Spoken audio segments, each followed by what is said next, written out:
Whether you're writing fiction or nonfiction, setting is time and place. It can be a famous place, but usually it's something a little closer to home. It can be out in nature or in a big city.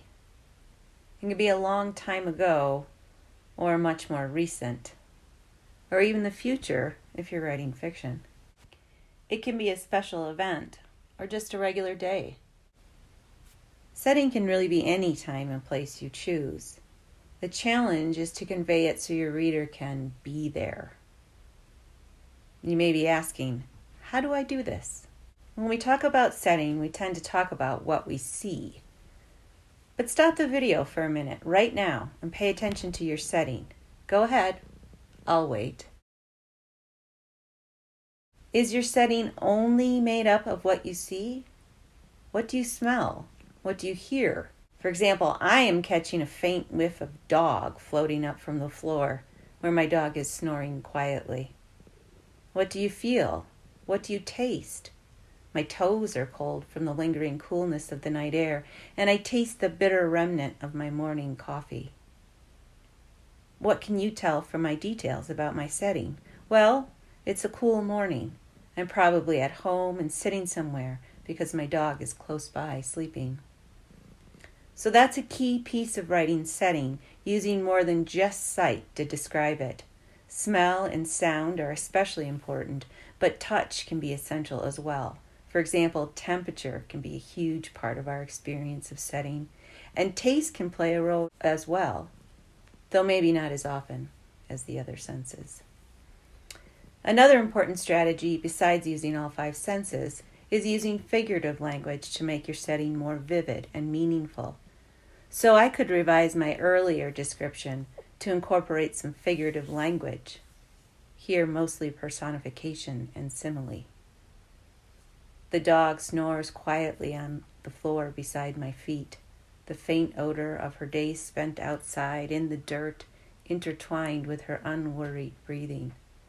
A breeze dances through the window, running its cool touch across my bare feet. The coffee in the cup beside me is also just a little too cold, and its bitterness lingers on my tongue, like the memory of an old anger. Let's look at some examples of setting from published writers that incorporate multiple senses and figurative language. Here's one that focuses on sight and integrates figurative language from Hannah Lilith Asadi's book, Sonora. I loved the abandoned subway stations rushing past the darkened platforms, the sprawl of graffiti like old letters left by ghosts. And here's another from Neil Gaiman that focuses on smell with added elements of simile and humor. The house smelled musty and damp and a little sweet, as if it were haunted by the ghosts of long-dead cookies. This one from Sandra Cisneros' classic, The House on Mango Street, is wonderful in its carefully chosen details and highly visual as well, but also with the personification of the house breathing and a little bit of the sense of touch by pushing the swollen door. But the house on Mango Street is small and red with tight steps in front and windows so small you'd think they were holding their breath. Bricks are crumbling in places and the front door is so swollen you have to push hard to get in. There's no front yard, only 4 little elms the city planted by the curb. Out back is a small garage for the car we don't own yet, and a small yard that looks smaller between the 2 buildings on either side. And here's another from Dorothy Allison that integrates the sight, touch, smell, as well as personification and simile.